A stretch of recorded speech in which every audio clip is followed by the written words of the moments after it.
Krispy Kreme mini number cake naman tayo for today's video. Mga mi, tara na G!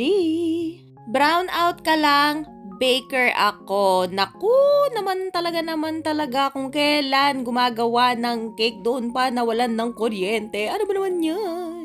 Mabuti na lang talaga ay nakapag-whip na ako ng whipping cream no mga time na ito at ready na talaga ang lahat.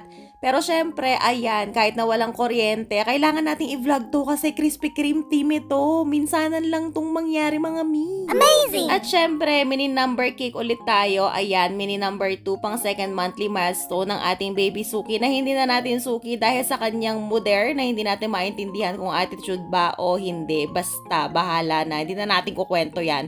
Kung ayaw niya sa akin, mas ayaw ko sa kanya. Charis. Yung mga mini donut toppers na yan, hindi yan totoong mga donuts. Mga fondant lang po yung mga yan, opo. At gumamit tayo yung bungangan ng piping tip, yung kabilang dulo, para mapabilog natin sila. Ayan, madali lang naman gayahin yan actually. Hanap lang kayo ng mga pictures sa internet, magagaya nyo na yan. Strawberry moist pala ang flavor ng cake na ito. At ito na ang final result. At diba, ang shala ng cake natin, napakasarap tingnan sa mga mata. And that's it for today. See you on our next video. Bye!